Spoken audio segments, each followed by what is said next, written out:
ಹಣ್ಣು ತಿನ್ನೋಣ ಬನ್ನಿರೋ, ನಾವೆಲ್ಲರೂ ಹಣ್ಣು ತಿನ್ನೋಣ ಬನ್ನಿರೋ. ಹಣ್ಣು ಹೊನ್ನು ತೋಟಗಾರಿಕಾ ಬೆಳೆಗಳ ಸಮಗ್ರ ಬೇಸಾಯ ವಿಧಾನ ಕುರಿತ ಬಾನುಲಿ ಸರಣಿ. ಹಣ್ಣುಗಳ ಗಿಡ ನೆಟ್ಟು ತೋಟ ಬೆಳೆಸೋಣ ಬನ್ನಿರೋ, ನಾವೆಲ್ಲರೂ ಹಣ್ಣು. ಕೇಳಿ ಕಾರ್ಯಕ್ರಮ ಹಣ್ಣು ಹೊನ್ನು. ಬಣ್ಣ ಬಣ್ಣಗಳ ಬಗೆ ಬಗೆ ಹಣ್ಣು, ಮಣ್ಣಲ್ಲಿ ಬೆಳೆಯೋ ನಿಜ ಹೊನ್ನು. ಹಣ್ಣುಗಳ ಬೆಳೆದಾಗ ಸುಸ್ಥಿರವು ಆದಾಯ, ಸಾಲ ಶೂಲಕ್ಕೆ ಹೇಳು ನಗು ನಗುತ್ತ ವಿದಾಯ. ಹಣ್ಣು ಆಹಾ ಹಣ್ಣು ತಿನ್ನೋಣ ಬನ್ನಿರೋ, ನಾವೆಲ್ಲರೂ ಹಣ್ಣು ತಿನ್ನೋಣ ಬನ್ನಿರೋ. ರೈತ ಬಾಂಧವರಿಗೆಲ್ಲ ನಮಸ್ಕಾರ.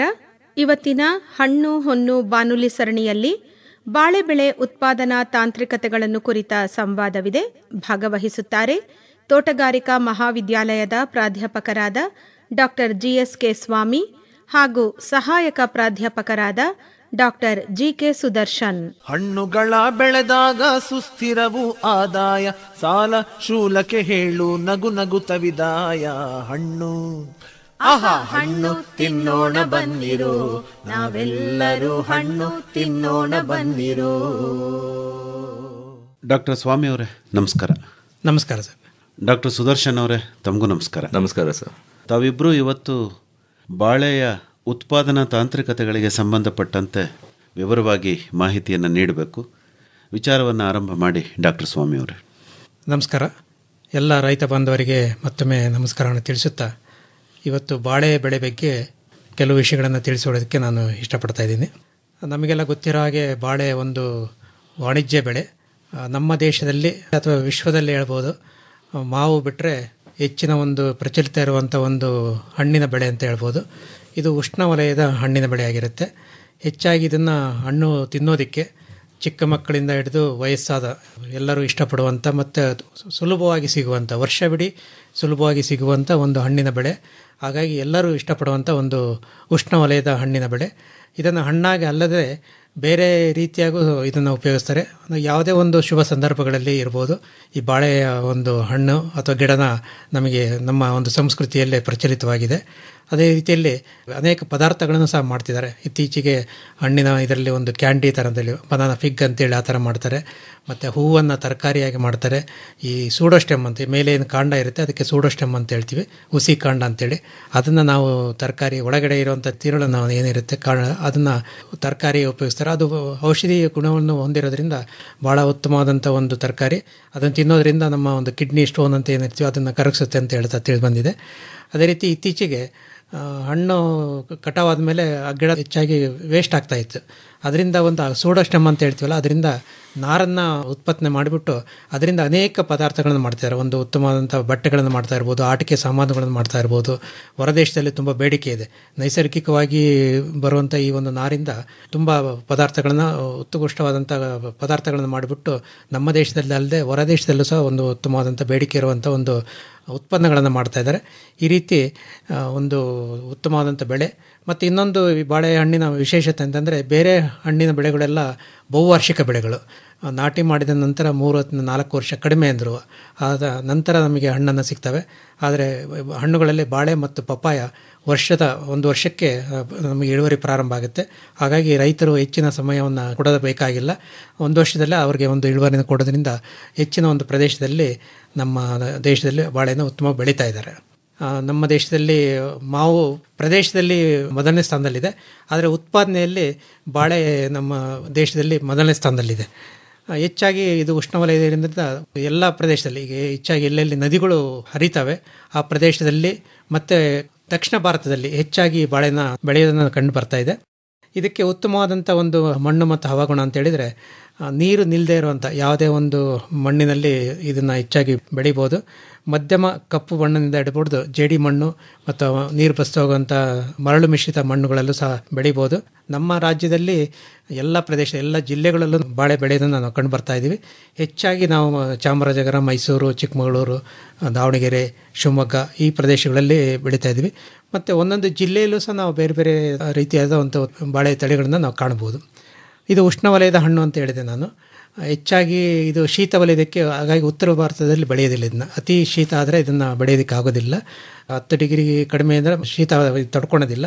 ಹಾಗಾಗಿ ಇದು ಉಷ್ಣ ಬೆಳೆಯದ ಒಂದು ಉತ್ತಮವಾದಂಥ ಒಂದು ಹಣ್ಣಿನ ಬೆಳೆ ಅಂತ ಹೇಳ್ಬೋದು. ಇನ್ನು ತಳಿಗಳು ಬಂತಂದರೆ ಇದರಲ್ಲಿ ಸಾಕಷ್ಟು ತಳಿಗಳಿದ್ದಾವೆ. ಇದರಲ್ಲಿ ವಾಣಿಜ್ಯವಾಗಿ ಬೆಳೆಯುವಂಥ ತಳಿಗಳನ್ನು ಮುಖ್ಯವಾಗಿ ನಾನು ಹೇಳಿದಾಗೆ ನಮ್ಮ ರಾಜ್ಯದಲ್ಲಿ ಒಂದೊಂದು ಜಿಲ್ಲೆಗೆ ಹೋದರೂ ಸ್ಥಳೀಯವಾಗಿ ಬೆಳೆಯುವಂಥ ಅನೇಕ ತಳಿಗಳಿದ್ದಾವೆ. ಆದರೆ ವಾಣಿಜ್ಯವಾಗಿ ಹೆಚ್ಚು ಪ್ರಚಲಿತ ಇರುವಂಥದ್ದು ಒಂದು ಏಲಕ್ಕಿ ತಳಿ ಅಂತ ಹೇಳ್ತೀವಿ, ಅದಕ್ಕೆ ನೇಪು ಒನ್ ಅಂತಲೇ ಹೇಳ್ತಾರೆ. ಅದೇ ರೀತಿ ರೋಬಸ್ಟ ತಳಿ, ಪಚ್ಚಬಾಳೆ ಅಂತೇಳಿ ಅದನ್ನು ಕರೀತಾರೆ. ಇತ್ತೀಚೆಗೆ ಹೆಚ್ಚಾಗಿ G9 ಗ್ರ್ಯಾಂಡ್ 9 ಅಂತೇಳಿ ಅದನ್ನು ಹೇಳ್ತಾರೆ. ಅದೇ ರೀತಿ ನಮ್ಮ ಮೈಸೂರು ಭಾಗದಲ್ಲಿ ಹೆಚ್ಚು ಪ್ರಸಿದ್ಧಿಯಾದಂಥ ವಿಶ್ವವಿಖ್ಯಾತಿಯಾದಂಥ ದಸರಾಗೆ ವಿಶ್ವವಿಖ್ಯಾತಿಯಾಗಿ, ಅದೇ ರೀತಿ ಒಂದು GI ಟ್ಯಾಗ್ ಪಡೆದಿರುವಂಥ ಒಂದು ನಂಜನಗೂಡು ರಸಬಾಳೆ ಹೆಚ್ಚಾಗಿ ಬೆಳೀತಿರುವಂಥ ಒಂದು ತಳಿ ಇದು. ಆದರೆ ಇತ್ತೀಚೆಗೆ ಅದರ ಒಂದು ಪ್ರದೇಶ ಕಡಿಮೆ ಆಗ್ತಾಯಿದೆ ಕಾರಣಾಂತರಗಳಿಂದ. ಅದೇ ರೀತಿ ನಾವು ಬೇರೆ ಬೇರೆ ಜಿಲ್ಲೆಗಳಿಗೆ ಹೋದಾಗ ಇದೇ ಥರದ ಬೇರೆ ಬೇರೆ ಸ್ಥಳೀಯವಾಗಿ ಬೆಳೆಯುವಂಥ ಅನೇಕ ತಳಿಗಳನ್ನು ನಾವು ಕಾಣ್ಬೋದು. ಉದಾಹರಣೆಗೆ ಬೆಳಗಾಂ ನಾವು ಭಾಗದಲ್ಲಿ ಹೋದಾಗ ರಾಜಾಪುರಿ ಅಂತೇಳಿ ಸ್ಥಳೀಯವಾಗಿ ಬೆಳೆಯುವಂಥ ಒಂದು ಹಣ್ಣಿದೆ. ತುಂಗಭದ್ರಾ ಹೊಸಪೇಟೆ ಆ ಏರಿಯಾದಲ್ಲಿ ಹೋದಾಗ ಸುಗಂಧಿ ಅಂತೇಳಿ ಇದು ಮಾಡ್ಬೋದು. ಹಾಗೆ ಶಿರ್ಸಿ ಕಡೆ ಹೋದಾಗ ಹೆಚ್ಚು ಮಳೆ ಬೆಳೆ ಪ್ರದೇಶ ಬರುವಂಥ ಬೂದುಬಾಳೆ, ಬರಗಿ ಬಾಳೆ, ಈ ಥರ ಬಾಳೆಗಳನ್ನು ನಾವು ನೋಡ್ತಾ ಇದ್ವಿ. ಹಾಗೆ ಕಮಲಾಪುರದಲ್ಲಿ, ಗುಲ್ಬರ್ಗದಲ್ಲಿ ಕೆಂಪು ಬಾಳೆ ಅಂತೇಳಿ ನಮ್ಮಲ್ಲಿ ಹೀಗೆ ರಸಬಾಳೆ ಇದೆ, ನಂಜನಗೂಡು ರಸಬಾಳೆ. ಹಾಗೆ ಕೆಂಪು ಬಾಳೆ ಅಲ್ಲಿ ಸ್ಥಳೀಯವಾಗಿ ಹೆಚ್ಚು ಬೇಡಿಕೆ ಇರುವಂಥ ಒಂದು ತಳಿಗಳು. ಹೀಗೆ ಪ್ರದೇಶಕ್ಕೆ, ಆಯಾ ಪ್ರದೇಶಕ್ಕೆ ಸೂಕ್ತವಾದಂಥ ನಾವು ಅನೇಕ ತಳಿಗಳನ್ನು ಕಾಣಬಹುದು. ನಮಸ್ಕಾರ. ಇಲ್ಲಿವರೆಗೆ ಸ್ವಾಮಿ ಸರ್ ಅವರು ವಿವಿಧ ತಳಿಗಳ ಬಗ್ಗೆ ಮಾಹಿತಿಯನ್ನು ಹಂಚ್ಕೊಂಡಿದ್ದಾರೆ.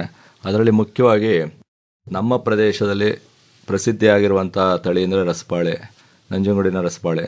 ಇತ್ತೀಚಿನ ದಿನಗಳಲ್ಲಿ ನಾವು ನಂಜನಗೂಡಿನ ರಸಬಾಳೆಯನ್ನು ಕಾಣಲಿಕ್ಕೆ ಸಾಧ್ಯ ಇಲ್ಲ. ಯಾಕೆಂದರೆ ಅದಕ್ಕೆ ಬರುವಂಥ ಒಂದು ಸೊರಗು ರೋಗ, ಪನಾಮ ಸೊರಗು ರೋಗ ಅಂತ ಹೇಳ್ತೀವಿ. ಆ ರೋಗದಿಂದಾಗಿ ನಮ್ಮ ನಂಜನಗೂಡಿನ ರಸಬಾಳೆ ಪ್ರದೇಶ ಕುಂಠಿತವಾಗಿದೆ. ಈ ರೋಗ ಮುಖ್ಯವಾಗಿ ನಮಗೆ ಬರುವಂಥದ್ದು ಮಣ್ಣಿನಲ್ಲಿ ವಾಸ ಮಾಡುವಂಥ ಫಿಸೇರಿಯಂ ಅನ್ನೋ ಒಂದು ಶಿಲೀಂಧ್ರದಿಂದ ಬರ್ತದೆ.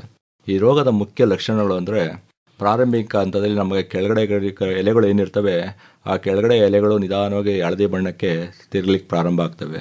ಒಂದೊಂದೇ ಗರಿಗಳು ಹಳದಿ ಆಗ್ತಾ ಆಗ್ತಾ ಆಗ್ತಾ ರೋಗ ಮೇಲ್ಮುಖವಾಗಿ ಹರಡೋಕ್ಕೆ ಪ್ರಾರಂಭ ಆಗುತ್ತೆ. ಕೆಳಗಡೆ ಎಲೆಗಳಿಂದ ಶುರುವಾದಂಥ ರೋಗ ಮೇಲ್ಮುಖವಾಗಿ ಹರಡ್ತಾ ಎಲ್ಲ ಎಲೆಗಳು ಹಳದಿಗಾಗ್ಲಿಕ್ಕೆ ಪ್ರಾರಂಭ ಆಗ್ತವೆ. ಇದು ಒಂದು ಲಕ್ಷಣ. ಮತ್ತು ನಿಧಾನವಾಗಿ ರೋಗ ಹರಡೋದ್ರಿಂದ ಗಿಡ ನಿಧಾನವಾಗಿ ಸಾಯಲಿಕ್ಕೆ ಪ್ರಾರಂಭ ಆಗುತ್ತೆ. ಈ ರೀತಿ ಸಾಯುವಂಥ ಗಿಡಗಳನ್ನ ನಾವು ಪರೀಕ್ಷೆ ಮಾಡ್ತು, ಸೂಡೋಸ್ಟೆಮ್ ಹುಸಿ ಕಾಂಡ ಭಾಗವನ್ನು ನಾವು ಪರೀಕ್ಷೆ ಮಾಡ್ತು ಅಂದರೆ ಉದ್ದುದ್ದವಾದ ಬಿರುಕುಗಳು ಕಾಂಡಗಳ ಮೇಲೆ ಮೂಡ್ತವೆ. ಮತ್ತು ಬಿರುಕುಗಳು ಉದ್ದಾದಂಗೆ ಎಲ್ಲ ಸೀಳೋಗ್ತಾ ಬರ್ತದೆ ಗಿಡ.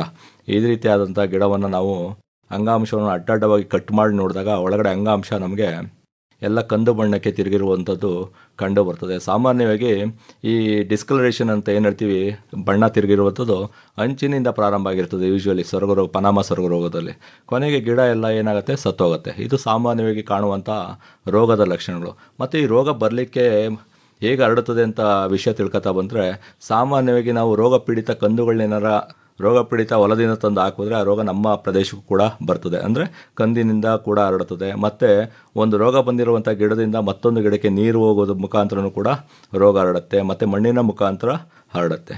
ಮತ್ತು ಇನ್ನೂ ಒಂದು ಏನು ಅಂದರೆ, ಒಂದು ಬಾರಿ ಈ ರೋಗ ಏನಾದ್ರು ನಮ್ಮ ಪ್ರದೇಶದಲ್ಲಿ ಕಾಣಿಸ್ಕೊಳ್ತು ಅಂದರೆ ಅಷ್ಟು ಬೇಗ ರೋಗ ಈ ಹೊಲದಿಂದ ಹೋಗಲ್ಲ. ಸಾಮಾನ್ಯವಾಗಿ ರೋಗದ ಕಣಗಳು ಬಹಳ ವರ್ಷ ಮಣ್ಣಿನಲ್ಲೇ ಉಳ್ಕೊಂಡು ಆ ಬಾಧೆಯನ್ನು ಗಿಡಗಳಿಗೆ ಕೊಡ್ತವೆ. ಅದಕ್ಕೆ ಈಗ ಇನ್ನು ನಿರ್ವಹಣೆ ವಿಷಯಕ್ಕೆ ಬಂತು ಅಂದರೆ, ಸಾಮಾನ್ಯವಾಗಿ ನಾವು ರೋಗ ಬಂದಂಥ ಹೊಲಗಳಲ್ಲಿ ಫಸ್ಟು ರೈತರುಗಳಿಗೆ ಹೇಳೋದು ಬೆಳೆ ಪರಿವರ್ತನೆ ಮಾಡಿ 1-2 ವರ್ಷ ಅಂತ. ಯಾಕೆಂದರೆ ನೀವು ಬೆಳೆ ಪರಿವರ್ತನೆ ಮಾಡೋದ್ರಿಂದ ಏನಾಗುತ್ತೆ, ಆ ರೋಗದ ಕಣಗಳು ಏನಿರ್ತವೆ ಆ ರೋಗದ ಕಣಗಳ ಪ್ರಮಾಣ ಕಡಿಮೆ ಆಗ್ತಾ ಬರ್ತದೆ.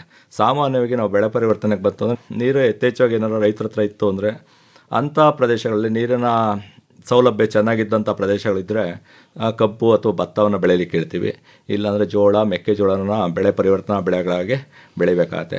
ಮತ್ತು ರೋಗ ನಿರೋಧಕ ಶಕ್ತಿಯನ್ನು ಹೊಂದಿರುವಂಥ ತಳಿಗಳು ಅಂದರೆ ಈ ಸಾಮಾನ್ಯವಾಗಿ ನಮಗೆ ಏಲಕ್ಕಿ ಬಾಳೆಹಣ್ಣು ಮತ್ತು ನಂಜನಗೂಡಿನ ರಸಬಾಳೆಯಲ್ಲಿ ಯಥೇಚ್ಛವಾಗಿ ಕಂಡು ಬರುತ್ತೆ. ಆದ್ದರಿಂದ ಈ ತಳಿಗಳು ಬಿಟ್ಟು ನಾವು ಗ್ರ್ಯಾಂಡ್ 9 ಅಥವಾ ನೇಂದ್ರನ್ ಬಾಳೆಗಳನ್ನ ನಾವು ನಮ್ಮ ಪ್ರದೇಶಗಳಲ್ಲಿ ಬೆಳಕಬಹುದು. ಮತ್ತು ಕಂದುಗಳು ಅಂತೇಳಿದೆ, ಕಂದುಗಳ ಮುಖಾಂತರ ರೋಗ ಬರೋದ್ರಿಂದ ಉತ್ತಮವಾದ ಆರೋಗ್ಯವಾಗಿರುವಂಥ ಕಂದುಗಳನ್ನ ನಾವು ಆಯ್ಕೆ ಮಾಡ್ಕೊಳ್ಬೇಕಾಗತ್ತೆ. ಮತ್ತು ತಂದಂಥ ಕಂದುಗಳನ್ನ ಸವರಬೇಕಾಗತ್ತೆ. ಸವರಿ ಅವುಗಳನ್ನ ನಾವು ಕಾರ್ಬನ್ ಡೈಸಿಮ್ ಅಂತ ಒಂದು ಶಿಲೀಂಧ್ರನಾಶಕ ಸಿಗುತ್ತೆ, ಅಂದರೆ ಬೇವಿಸ್ಟಿನ್ ಅಂತ ಸಿಗುತ್ತೆ. ಅದನ್ನು ಪ್ರತಿ ಲೀಟ್ರ್ ನೀರಿಗೆ 1 ಗ್ರಾಮ್ನಷ್ಟು ದ್ರಾವಣವನ್ನು ಸಿದ್ಧ ಮಾಡ್ಕೊಂಡು ಆ ಪ್ರಮಾಣದಲ್ಲಿ ಆ ಕಂದುಗಳನ್ನ ಅದ್ದಿ ನೆರಳಿನಲ್ಲಿ ಒಣಗಿಸಿ ನಂತರ ನಾವು ಗುಂಡಿಗಳಲ್ಲಿ ನಾಟಿ ಮಾಡಬೇಕಾಗತ್ತೆ. ಗುಂಡಿಗಳಿಗೆ ನಾಟಿ ಮಾಡಲಿಕ್ಕಿಂತ ಮೊದಲು ಸಾಮಾನ್ಯವಾಗಿ ನಾವು ಪ್ರತಿಯೊಬ್ಬರು ರೈತರುಗಳಿಗೆ ಹೇಳ್ತೀವಿ, ಬೇವಿನ ಹಿಂಡಿ ಕೊಡಿ 250 ಗ್ರಾಮು, ಅದ್ರ ಜೊತೆಗೆ ವ್ಯಾಮ್ ಕೊಡಿ, ಮತ್ತು ಜೈವಿಕ ಶಿಲೀಂಧ್ರನಾಶಕಗಳು ಅಂದರೆ ಜೈವಿಕ ಶಿಲೀಂಧ್ರನಾಶಕಗಳಲ್ಲಿ ಟ್ರೈಕೋಡರ್ಮಾ ಮತ್ತು ಸುಡೋಮೋನಾಸ್ನ ನಾವು ಸಾಮಾನ್ಯವಾಗಿ ಶಿಫಾರಸು ಮಾಡ್ತೀವಿ. ಅದನ್ನು ಸಾಧ್ಯ ಆದಷ್ಟು ಮಟ್ಟಿಗೆ ಕೊಟ್ಟಿಗೆ ಗೊಬ್ಬರಗಳ ಜೊತೆಗೆ ಪುಷ್ಟೀಕರಿಸಿ, ನಂತರ ಪುಷ್ಟೀಕರಿಸಿದ ಕೊಟ್ಟಿಗೆ ಗೊಬ್ಬರವನ್ನು ನೀವು ಗುಂಡಿಗೆ ಹಾಕೋದ್ರಿಂದ ಏನಾಗುತ್ತೆ, ಈ ರೋಗವನ್ನು ನಾವು ಪ್ರಾರಂಭಿಕ ಹಂತದಲ್ಲೇ ನಾವು ನಿರ್ವಹಣೆ ಮಾಡಬಹುದು. ಇನ್ನು ನಾಟಿ ಮಾಡಿ ಆದಮೇಲೆ ಸಾಮಾನ್ಯವಾಗಿ ರೋಗ ಯಾವಾಗ ಬರ್ತದೆ ಅಂದರೆ ಮೋತೆ ಬರ್ತದಲ್ಲ ಆ ಸಮಯದಲ್ಲಿ ಈ ರೋಗ ಸಾಮಾನ್ಯವಾಗಿ ಕಾಣಿಸ್ಕೊಳ್ಳುತ್ತೆ. ಅಂಥ ಟೈಮ್ನಲ್ಲಿ ನೀವು ರೋಗ ಕಂಡ ತಕ್ಷಣ ಈ ಕಾರ್ಬನ್ಡೈಸಿಮ್ ಅನ್ನೋ ಒಂದು ಶಿಲೀಂಧ್ರನಾಶಕ ಏನಿದೆ ಅದರ ದ್ರಾವಣವನ್ನು ಸಿದ್ಧ ಮಾಡ್ಕೊಂಡು 2 ಗ್ರಾಮ್ ಪ್ರತಿ ಲೀಟ್ರ್ ನೀರಿಗೆ ಆ ಪ್ರಮಾಣದಲ್ಲಿ ದ್ರಾವಣ ಸಿದ್ಧ ಮಾಡ್ಕೊಂಡು ರೋಗ ಬಂದಂಥ ಬುಡಕ್ಕೆ ಸುರಿಬೇಕಾಗತ್ತೆ. ಅದ್ರ ಜೊತೆಗೆ ಅಕ್ಕಪಕ್ಕದ ಗಿಡಗಳಿಗೂ ಕೂಡ ಉಪಚಾರ ಮಾಡಬೇಕಾಗತ್ತೆ. ಈ ಶಿಲೀಂಧ್ರನಾಶಕ ಅಲ್ಲದೆ ನಾವು ಪ್ರೊಪಿಕೋನಜೋಲ್ ಅಂತ ಇನ್ನೊಂದು ಶಿಲೀಂಧ್ರನಾಶಕ ಬರ್ತದೆ, ಅದಾದರೆ 1 ಮಿಲಿ ಪ್ರತಿ ಲೀಟ್ರ್ ನೀರಿಗೆ ಆ ಪ್ರಮಾಣದಲ್ಲಿ ಅದನ್ನು ಕೂಡ ಸಿದ್ಧ ಮಾಡ್ಕೊಂಡು ಒಮ್ಮೆ ಇದನ್ನು ಬಳಸಿದರೆ ಕಾರ್ಬನ್ಡೈಸಿಮ್ನ ಮತ್ತೊಮ್ಮೆ ಪ್ರೊಪಿಕೋನಜೋಲ್ ಬಳಸ್ಕೊಳ್ತಾ ಹೋಗ್ಬೇಕಾಗತ್ತೆ. ಆ ರೀತಿ ಉಪಚಾರ ಮಾಡ್ತಾ ಹೋಗೋದ್ರಿಂದ ನಾವು ನಿರ್ವಹಣೆ ಮಾಡ್ಬೋದು. ಸಾಧ್ಯ ಆದಷ್ಟು ಮಟ್ಟಿಗೆ ಯಥೇಚ್ಛವಾಗಿ ಜೈವಿಕ ಶಿಲೀಂಧ್ರನಾಶಕಗಳನ್ನ ಬಳಸಿ, ಜೈವಿಕ ಶಿಲೀಂಧ್ರನಾಶಕಗಳನ್ನ ಮಣ್ಣಿಗೆ ಸೇರಿಸ್ತಾ ಬನ್ನಿ. ಮತ್ತು ಇನ್ನೂ ಒಂದು, ಇದು ಅತಿಯಾಗಿ ಆಮ್ಲೀಯ ಮಣ್ಣುಗಳಲ್ಲಿ ಜಾಸ್ತಿ ರೋಗ ಕಾಣಿಸ್ಕೊಳ್ಳುತ್ತೆ. ಆದ್ದರಿಂದ pH ಏನಾದ್ರು ಪರೀಕ್ಷೆ ಮಾಡಿಸಿದರೆ ಅದಕ್ಕೆ ಆಮ್ಲೀಯ ಮಣ್ಣಾಗಿದ್ದರೆ ಅದಕ್ಕೆ ಸುಣ್ಣವನ್ನು ಸೇರಿಸ್ಬೇಕಾಗತ್ತೆ ಮಣ್ಣಿಗೆ. ಅದರಿಂದಾಗಿ ನಾವು pH ನಾವು ನ್ಯೂಟ್ರಲ್ pH ತರ್ಬೋದು. ಅದರಿಂದಲೂ ಕೂಡ ಒಂದು ಸ್ವಲ್ಪ ತಕ್ಕ ಮಟ್ಟಿಗೆ ನಾವು ನಿರ್ವಹಣೆ ಮಾಡ್ಬೋದು. ಮತ್ತೊಂದು ಭಾಳವಾದ ಮುಖ್ಯವಾದ ಅಂಶ ಅಂದರೆ, ನೀವು ಪನಾಮ ಸೊರಗು ರೋಗ ಇದ್ದಂಥ ಗಿಡಗಳಲ್ಲಿ ಸಾಮಾನ್ಯವಾಗಿ ಜಂತುಹುಳುಗಳ ಬಾಧೆಗಳು ಕೂಡ ಇರ್ತದೆ. ಪರೀಕ್ಷೆ ಮಾಡಿ ನೋಡ್ತು ಅಂದರೆ ನೀವು ಬೇರುಗಳೆಲ್ಲ ಕಪ್ಪಾಗಿರ್ತವೆ ಮತ್ತು ಕಂದು ಬಣ್ಣದ ಗೆರೆಗಳು ಆ ಬೇರುಗಳ ಮೇಲೆ ಕಾಣಿಸ್ತಾ ಇರ್ತವೆ.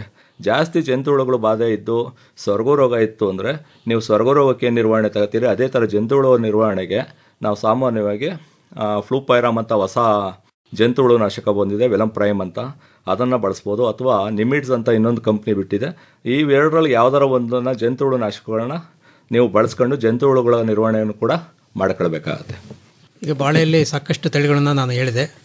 ಮೈಸೂರು ಭಾಗದಲ್ಲಿ ನಂಜನಗೂಡು ರಸಬಾಳೆ ಭಾಳ ಪ್ರಸಿದ್ಧಿಯಾಗಿ ಬೆಳೆಯುವಂಥ ತಳಿ ಅಂತೇಳಿ. ಇತ್ತೀಚೆಗೆ ಅದರ ಈಗ ಸೊರಗು ರೋಗ ಬಗ್ಗೆ ಸಾಕಷ್ಟು ವಿಷಯ ತಿಳಿಸ್ಕೊಂಡ್ರೆ, ಈ ತಳಿ ಅದಕ್ಕೆ ಸಸೆಪ್ಟಿಬಿಲಿಟಿ ಭಾಳ ಬೇಗ ರೋಗಕ್ಕೆ ತುತ್ತಾಗೋದ್ರಿಂದ ಈಗ ಇತ್ತೀಚೆಗೆ ರೈತರು ಬೇರೆ ತಳಿಗಳನ್ನು ಮಾಡ್ತಾಯಿದ್ದಾರೆ. ನಾನು ತಿನ್ನುವಂಥ ಕೆಲವು ತಳಿಗಳನ್ನ ತಿಳಿಸಿಕೊಟ್ಟೆ, ಹಾಗೆ ನೇಪುವನ್ ಅಥವಾ ಏಲಕ್ಕಿ ಬಾಳೆ ಅಂತ.